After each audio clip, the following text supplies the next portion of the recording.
welcome to a new video. I hope you are having an amazing day, and in this video I am showing you how to use multiple painting strokes to paint a tree. I'm going to quickly go over the materials. I am using my Winsor & Newton watercolor brushes, my filbert brush in the size 2, and my round brushes in the sizes 3 and 5.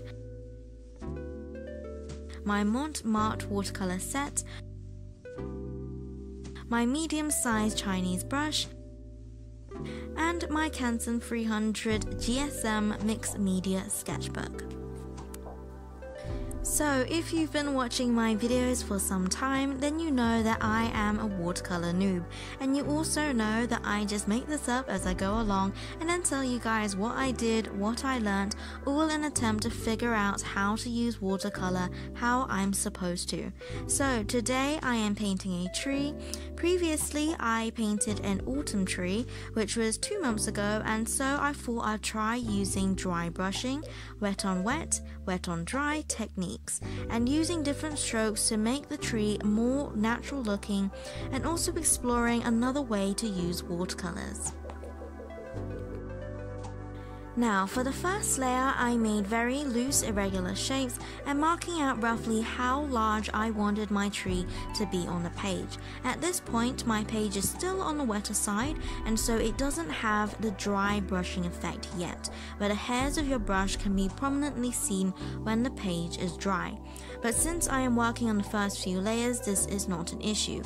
Once I got my first layer, I added my darkest tone with the wet on wet technique, making sure to mark out the shadows underneath the clusters of leaves, and leaving space between my clusters for some branches peeking through. Then I went in with my mid-tone with my filbert brush and Chinese brush. It's important to make use of the different sized and shaped brushes, something as a more experienced beginner has figured out. Even when learning how to paint, don't forget about the tools you are using that are just as important. So I use my larger brushes for the initial few layers, keeping it very loose, and try not to make your strokes go in the same direction. Or like with my easier autumn tree, where it's the same dabbing motion for the entirety of painting the leaves. If you are starting off as a complete beginner and wanting to start with something simple and easier, then you can always opt for using fewer strokes and then try this style when you are more comfortable. I did mix my colors up beforehand, so if you want to know what colors I used, they are on the screen now.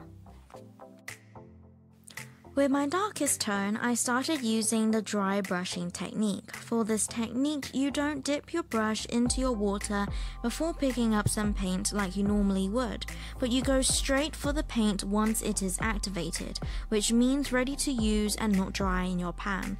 Then you can do dry brushing on your dry page. This will give you many short strokes and gives the tree more texture and look more natural. You can use alternative angles when handling your brush as you make your strokes. The great thing about a Chinese brush is that its brush hairs are very flexible for the strokes you want to use.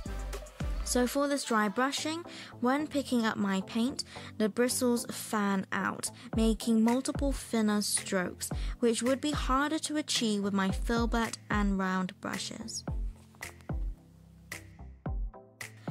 Halfway through this video, I had to mix more paint up, and I continued to build my tones with multiple layers. It's important to work in layers and making adjustments as you go along and adding variations to the direction of your strokes.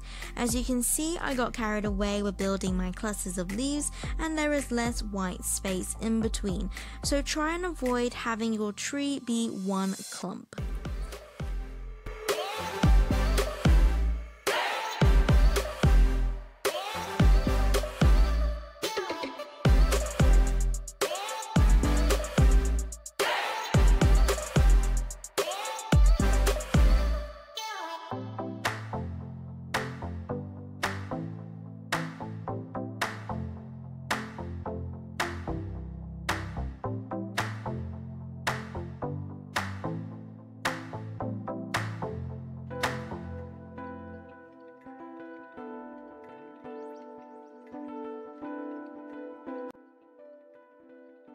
Then I started painting the trunk, which was a lot shorter than I intended, but that's okay.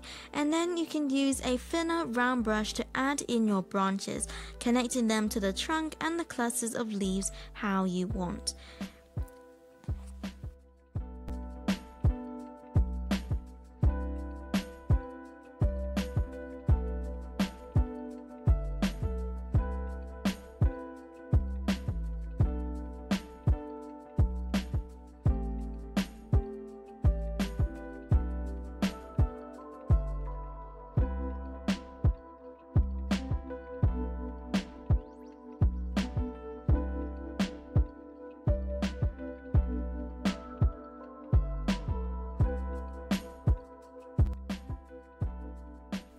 With a darker brown mixed with green, I added the shadows for the trunk and branches. Since this tree is very bushy, full of leaves, most of the branches will be in the shadows. So as always, be consistent and conscious of where your light source is coming from.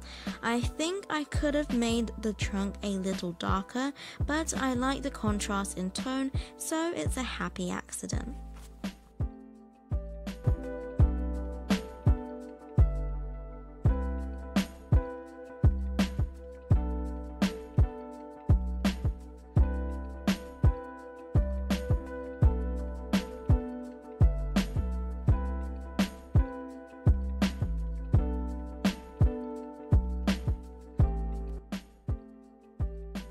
Then with my round brush, I wanted to add more texture to my tree and went in with my darkest tone, dabbing away under the clusters where it would be the darkest.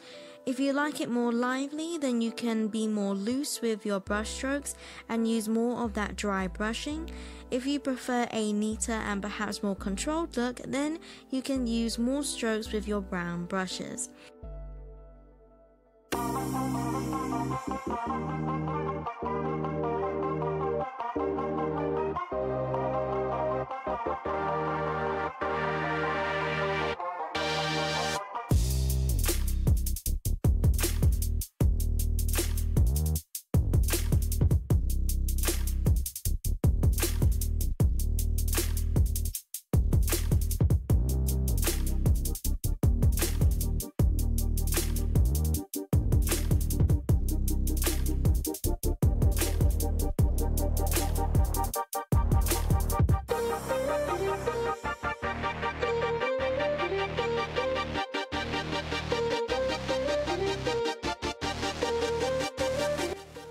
And that is all from me today. Don't forget to give this video a like and subscribe to show your support and to see weekly videos. And as always, God bless, and I'll see you later.